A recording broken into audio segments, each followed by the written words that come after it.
Page 28, Brahms Lullaby. I'm also going to cover page 29 in this lesson also. Also. At the top of the page, on page 28, they talk about a lead sheet. Lead sheet. Because the word in English could be lead or lead. Which is it? Here it is a lead sheet. That is where they give you a melody and the chords that go with the melody, and you get to make up the accompaniment. If you put a bunch of these lead sheets together in a book, it's called a fake book.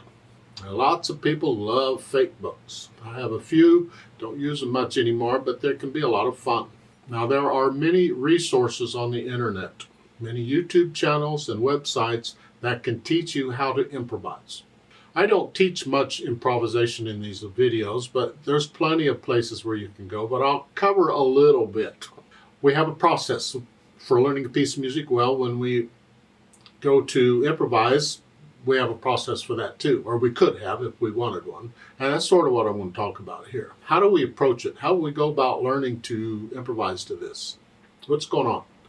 Well, the first thing we have to do, of course, is learn the melody, because we're going to be focusing on the accompaniment so much, the melody pretty much needs to be automatic. So here at the beginning, you're up here. They want 2 here, but we're in this position really. And there's 3 and 1 and 2 and 1 and 2 and. Bring thumb down. We changed positions. And now it's a 1-2 for measure 6. And then for measure 7, I recommend a 1-4 here, not a 1-5. Just reach up. I want to connect that. Thumb does both of these. So it's.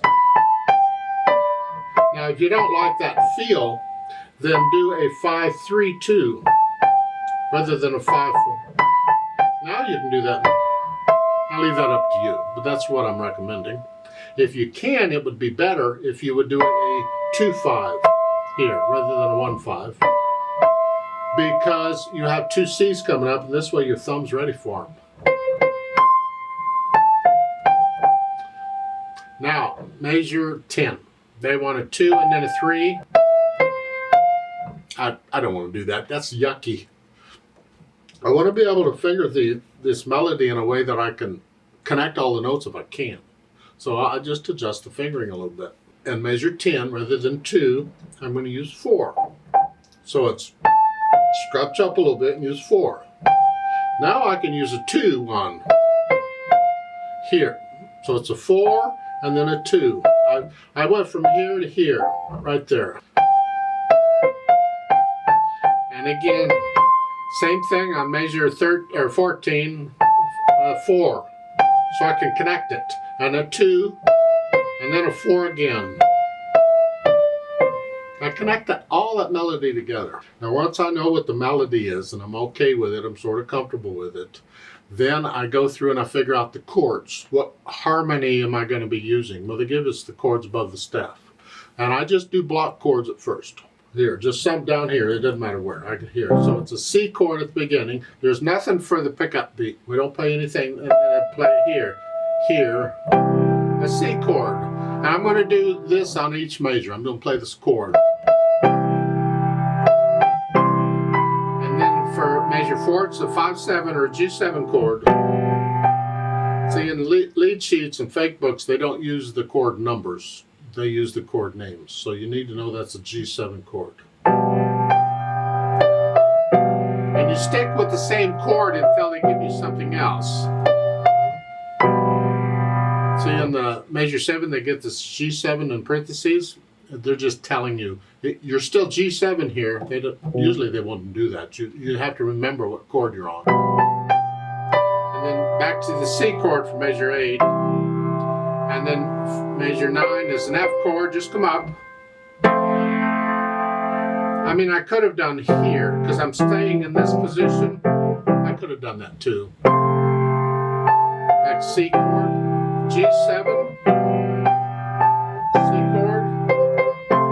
You get the idea? I'm just doing the chords along with whatever the music is saying. Then once I'm okay with that, then I think about altering the chords a little bit. We don't want to play block chords all the time. It's boring. So we play broken chords, which is what page 29 is talking about. A broken chord is simply a chord that is played that is not blocked. A block chord is when you play all the notes at the same time. That's a block chords. Broken is anything else. And there's thousands and thousands and thousands of patterns of broken chords. So don't bother trying to memorize them. You get a few that you're comfortable with and you like, and those what you use. Because they're showing on page 29, this one, 1, 2, 3. So you just play the bottom for 1, 2, 3, 1. This is fine for a 3/4 time signature. A 4/4 time, you might go back and forth. 1, 2, 3, 4, 1, 2, 3, 4. I could play each note one at a time, and 3/4 times, since there's 3 notes, it works out. 1, 2, 3, 1, 2, 3, 1, 2, 3, 1, 2, 3. And I don't have to do bottom, middle, top. I go top, middle, bottom. Or any pattern. It's entirely up to me and my imagination and what I like to hear.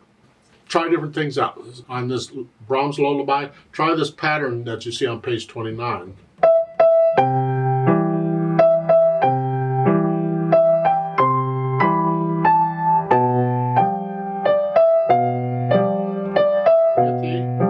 Okay, well, try it one note at a time. There's 3 notes. Try that.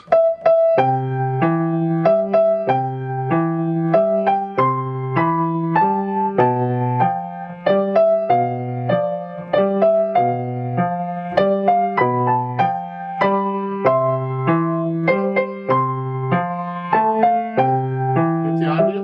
That's all I'm doing, just whatever. Mix them up. Maybe you do one pattern for one phrase and a different pattern for another one.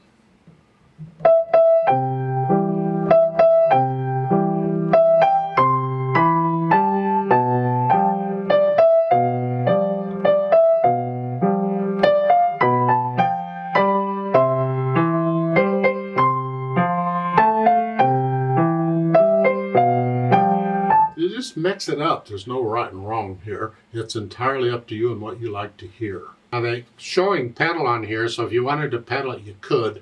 I frankly like it better. I like to hear the phrasing, but again, if you want to pedal it, pedaling just adds some more complexity to it. It's another thing to think about. So make sure you can play it well, however you want to play it first, because when you add the pedal, you got to think it and listen to all that going on too. If I pedal it the way they're showing, it's the overlapping pedal like we've been doing. Change it after you play the notes.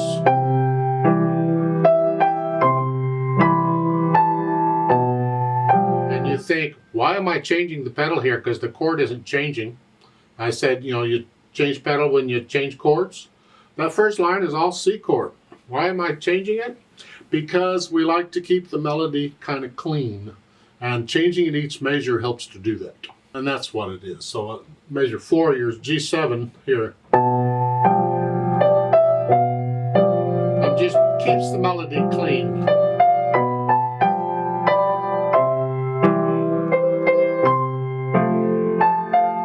See, that's the overtones. Adds some flavor to it.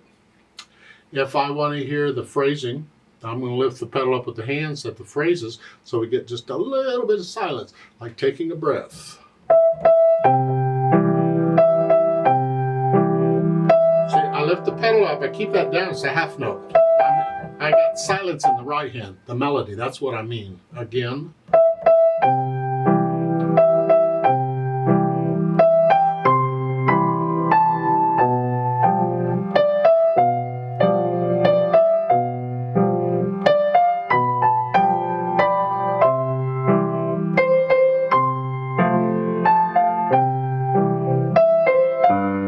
The idea. Different ways of interpreting the music. You experiment, you try things out. Maybe I don't like the mushiness. I'm hearing a lot of mushiness. This or this. Maybe I don't want that. Lift the pedal up. Because here.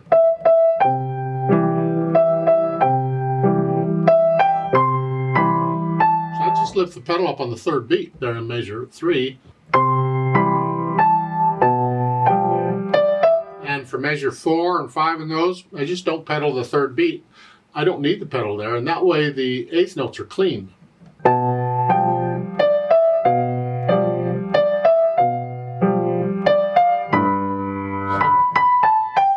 I measure 7. That's too blurry for me. I like a clean sound. So I would probably change the pedal on every beat there to keep the melody clean. On measure 7. See, change. Here. Do you get the idea?